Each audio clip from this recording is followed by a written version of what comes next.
আমার হাজব্যান্ড আমাকে অভদ্র ভাষায় গালিগালাজ করে আর সবার সামনে আমাকে ছোট করে। এক্ষেত্রে আমার করণীয় কি? আমাকে পরামর্শ দেবেন এবং আমার হাজব্যান্ডকে নসিহা করবেন প্লিজ। প্রথমত, গালি সর্বাবস্থায় খারাপ, সেটা ভদ্র ভাষায় অভদ্র ভাষা যেটাই বলুন না কেন, সর্বাবস্থায় খারাপ এবং নিষিদ্ধ এবং নাজায়েজ এবং হারাম। সিবাবুল মুমিনি ফুসুক, নবী সাল্লাল্লাহু আলাইহি ওয়াসাল্লাম বলেছেন কোনো ইমানদারকে গালি দেওয়াটা গুনাহের কাজ। অতএব যিনি তার নিজের স্ত্রীকে এটি করছেন তিনি ডাবল গুনাহ করছেন। এক তো একজন মুসলিমকে তিনি গালি দিচ্ছেন, দ্বিতীয়ত স্ত্রী যাকে আল্লাহ তাআলা বলেছেন, যার সম্পর্কে আল্লাহ বলেছেন ওয়া আশিরুহুন্না বিল মারুফ, তোমরা তোমাদের স্ত্রীদের সাথে সুন্দরভাবে দিনাতিপাত করো, সেটার লঙ্ঘন তিনি করছেন। এজন্য তার উচিত ইস্তেগফার করা, তওবা করা। আর বোন, আপনাকে বলবো আপনি সবর এবং ধৈর্যের মাধ্যমে এটা মোকাবিলার চেষ্টা করবেন, তাকে নাসিহা করে বোঝানো, অন্যদের মাধ্যমে বোঝানোর চেষ্টা করবেন, দোয়া করবেন আল্লাহর কাছে। একটা সময় ইনশাআল্লাহ আল্লাহ তাআলা আপনাকে এই পরিস্থিতি থেকে মুক্তি দান করবেন এবং সবরের জন্য আপনি আল্লাহর কাছে অবশ্যই বিনিময় লাভ করবেন। আল্লাহ তাআলা মানুষকে অনেকভাবে পরীক্ষা করেন। এই পরীক্ষা যদি আপনি উত্তীর্ণ হন, দেখা যাবে আপনার জন্য ভালো কিছু অপেক্ষা করছে দুনিয়া কিংবা আখিরাতে ইনশাআল্লাহ তাআলা।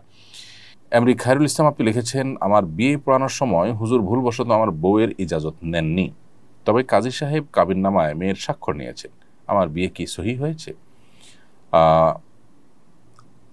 আপনার বিয়েতে যদি আপনার সম্মতি থাকে সেটা হলো সবচেয়ে গুরুত্বপূর্ণ বিষয়, এবং আপনি যদি প্রস্তাব দিয়ে থাকেন বা কবুল নিয়ে থাকেন, বলে থাকেন, মুখে যদি বিয়ের প্রস্তাব দিয়ে থাকেন অথবা প্রস্তাবের সম্মতি প্রকাশ করেন, কবুল বলে থাকেন, দুটা কোনো একটা করে থাকেন মুখে, তাহলে বিয়ে হয়ে গেছে।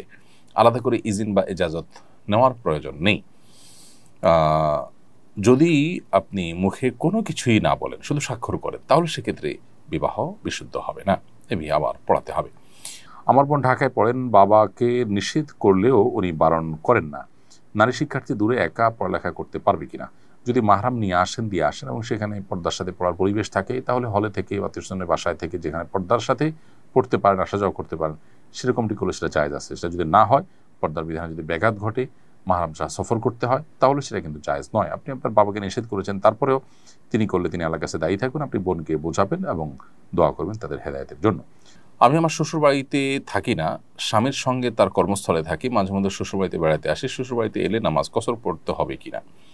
আপনার শ্বশুর বাড়ি এটি আপনার স্বামীর স্থায়ী ঠিকানা কিনা এটা দেখতে হবে। যদি তার স্থায়ী ঠিকানা সেটা হয়, সেখানে থাকার ব্যবস্থা থাকে, তাহলে সেক্ষেত্রে স্থায়ী ঠিকানাতে মানুষের কসর পড়তে হয়, স্বামীর কসর পড়বেন, আপনি স্বামীর অধীনস্থ হিসেবে আপনিও, স্থায়ী ঠিকানা পুরো নামাজ পড়তে হয়, সেই হিসাবে স্বামী তো পুরো নামাজ পড়বেন, মূলত তার অধীনস্থ হিসেবে আপনিও পুরো নামাজ পড়বেন। আর যদি এটা আপনাদের স্থায়ী ঠিকানা না হয়, বরং শহরে আপনাদের নিজস্ব ঠিকানা থাকে, সেটাই আপনাদের স্থায়ী ঠিকানা হয়ে থাকে, এখানে জাস্ট বেড়াতে আসছেন, তাহলে সেক্ষেত্রে স্বামীও কসর পড়বেন, আপনিও কসর পড়বেন। আমি দেখতে পাচ্ছি শুরুতে আমার কাছে যে প্রশ্নটি রয়েছে সেটি হলো, দেখে শুনে আমি আমার পছন্দ অনুযায়ী এক মেয়েকে বিয়ে করেছিলাম, আব্বু আম্মু মেনে নেয় না বলে তাকে তালাক দিতে বাধ্য হয়েছি। এ কারণে কি আমার আত্মীয়তার ছিন্নকারীর গুনাহ হবে? প্রথম কথা হলো যে, কোনো মেয়েকে বিয়ে করার পর পরিবারের লোকজন পছন্দ করছে না, তার উপর ভিত্তি করে তাকে তালাক দিতে হলো, এটা খুবই দুর্ভাগ্যজনক এবং অনভিপ্রেত, অপ্রত্যাশিত একটি বিষয়। বিবাহটা ছেলে খেলার বিষয় নয়। নিছক আবেগের বশে আপনি একজনকে বিবাহ করলেন, আপনার পরিবারের কনসার্ন, আপনাদের পরিবারের মতামত আপনি নিলেন না, এবং পরিবারের চাপ কতটা আসতে পারে, আসলে সেটা আপনি সামলানোর কতটা ক্ষমতা আছে বা তাদেরকে কতটা কনভিন্স করার মতো সুযোগ আপনার হাতে আছে, সে বিষয়গুলোকে বিবেচনায় না রেখে নিছক আবেগের বশে একটা মেয়েকে বিয়ে করার পর যখন আপনি তাকে তালাক দিতে হলো আপনার বাবা মার কথায় বা পরিবারের লোকদের কথায়, তখন সে মেয়েটার উপর এটা কত বড় জুলুম হয় এবং তার উপর কত বড় অবিচার হয় সেটা বলার অপেক্ষা রাখে না। বিধায় এই বিষয়টা অত্যন্ত সেন্সিটিভ এবং অত্যন্ত স্পর্শকাতর, মানুষের অধিকারের ব্যাপার, মানুষের হকের ব্যাপার, একটা মানুষকে ক্ষতিগ্রস্ত করার মতো ইস্যু। এরকম অপরাধ, এরকম গুনাহ ইসলামের দৃষ্টিতে আরেকটা হতে পারে না। এজন্য এই বিষয়গুলোতে আমাদের আরও সিনসিয়ার হতে হবে। বাবা মা যদি কোনো যৌক্তিক কারণে আপনাকে তালাক দিতে বলেন, যেখানে দেখা গেছে যে আপনি হয়তো খুবই দিন বিমুখ একটা মেয়ে বিয়ে করেছেন, যার ফলে আপনার ভবিষ্যৎ প্রজন্মের ভবিষ্যৎ অন্ধকারের মধ্যে পড়তে পারে, সেরকম যৌক্তিক কোনো গ্রাউন্ড থেকে তারা যদি আপনাকে তালাক দেওয়ার নির্দেশনা দেন এবং সেটার কারণে আপনি তালাক দিতে হয়, সেটা ভিন্ন কথা। আর তা না হলে নিছক আপনার ঠুনকো অজুহাতের ভিত্তিতে বা তাদের অমতে কেন করেছেন সেজন্য, অথবা অন্য কোনো আপনার ঠুনকো অজুহাতের কারণে যদি আপনি তাকে তালাক দেন, তাহলে সেটা হবে অন্যায়। সেটা আরেকটা গুরুত্বপূর্ণ বিষয়। যৌক্তিক কারণে দিলে তো ঠিক আছে। এর পাশাপাশি আত্মীয়তার ছিন্ন করার যে বিষয়টা আপনার মূল প্রশ্ন, সেটি অবশ্য এখানে কার্যকর হবে না। কারণ রক্ত সম্পর্কীয় আত্মীয় যারা আছেন তাদের সাথে সম্পর্ক ছিন্ন করার ব্যাপারে শরীয়ত আমাদেরকে গুরুত্ব আরোপ করেছে এবং সেখানে সম্পর্ক ছিন্ন করাটা হারাম।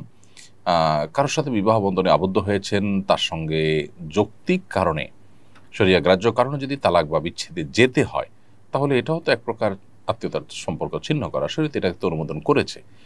ইসলামে তো তালাক নিষিদ্ধ নয়। অতএব বোঝা গেল যে এটা আত্মীয়তার সম্পর্ক ছিন্ন হিসাবে গণ্য হবে না। পুরুষ শিক্ষকের কাছে মেয়ে শিক্ষার্থীদের মৌখিক পরীক্ষা দেওয়া জায়েজ হবে কিনা?